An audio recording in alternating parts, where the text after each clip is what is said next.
Now, every single NFL season, we see teams disappoint as fans set certain expectations for them that they end up not meeting. And this year, a team that I think will disappoint a lot of people is the Miami Dolphins, as the past 2 years, they've made the playoffs, and many people heading into 2024 believe that they'll be playing postseason football again. However, in today's video, I'm going to explain why that will not be the case this upcoming season. Now, before we do get started, a few things. If you guys end up enjoying this video, please go ahead and hit that like button since it really does help out the channel. And of course, subscribe if you guys are new and you guys enjoy content like this. That way you won't miss out on any new videos like the one you're watching right now. But without further ado, let's go ahead and get this thing started. Now, to start off, they lost Christian Wilkins, who's one of the best defensive tackles in the entire NFL. They did sign Tahir Tart and Calais Campbell to try and replace him. However, Tahir Tart really isn't that good, and Calais Campbell, he is pretty good despite the fact that he is old. However, he's nowhere near as good as Christian Wilkins right now. The Dolphins did already have Zach Seiler, though to be fair, he is a pretty good defensive tackle. But with that said, losing Christian Wilkins is going to hurt this defense quite a bit.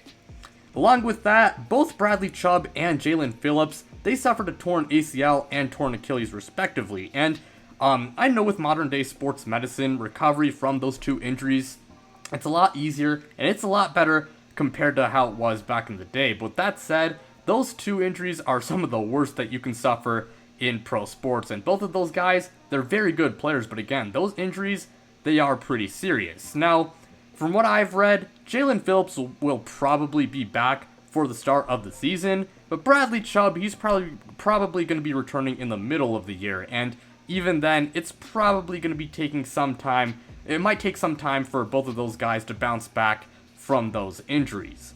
Now, they did draft Chop Robinson in the first round of this past year's NFL draft, and Miami did sign Shaq Barrett, and I like Chop Robinson coming out of Penn State, but while he is a solid pass rusher, he does need to improve as a run stopper, and I do think that he might take some time to develop as a player. Plus, Shaq Barrett, he's a decent player at this point, but I don't think he is the guy that he once was, and he's no world beater. So Miami's defensive line, it's not terrible, but I definitely got my concerns about it. Now, when it comes to the Dolphins' offensive line, they got pretty good tackles. However, the interior of their O-line is very concerning to say the least. They lost Robert Hunt in free agency, and right now their projected starting interior offensive line is Aaron Brewer at center, and then they got Isaiah Wynn and Robert Jones at the guard spots. And as a Patriots fan, let me tell you right now, Isaiah Wynn was good for like the first few years of his career, but he sucks now, and he has a really bad injury history as well. And Robert Jones, he's not very good, and Aaron Brewer, he's pretty mid, so the Dolphins' offensive line, it's also pretty concerning. Now, outside of those two concerns, my biggest problem with the Dolphins is quarterback. Now, I do want to start off by saying I don't hate Tua by any means, and in fact, I've defended him quite a bit in the past, and I even got a video from a few years ago on this channel where I defended Tua despite the fact that I'm a Patriots fan. He's definitely a solid quarterback, and you can do a lot worse than him, but that's the thing, he's just a solid QB, and he's not a great one.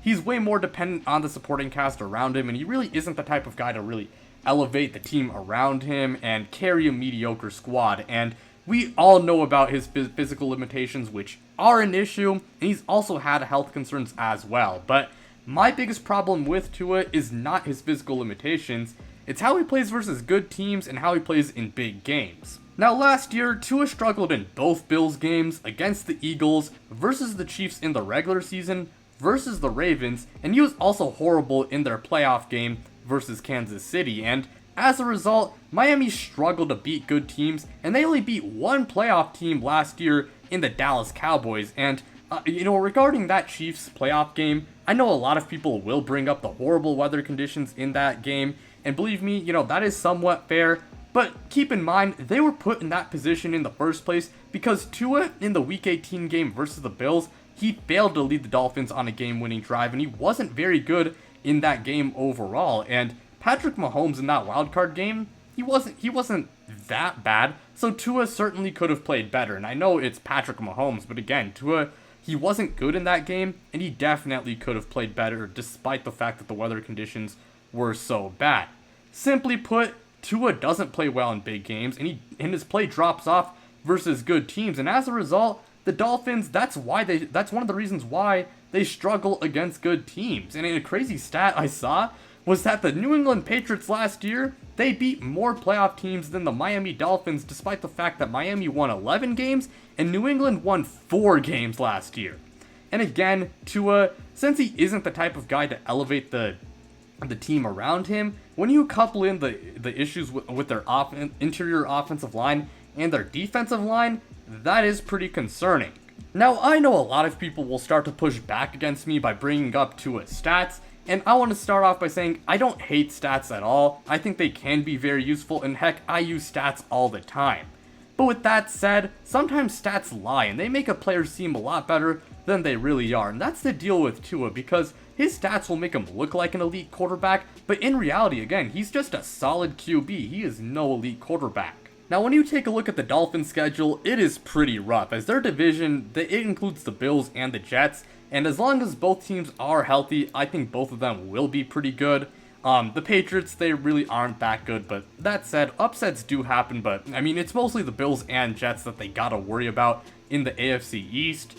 Then they go on to play the NFC West, and the NFC West, they of course got the reigning NFC champions in the 49ers, the Rams are a playoff level team, and Seattle, they are also a pretty decent squad as well.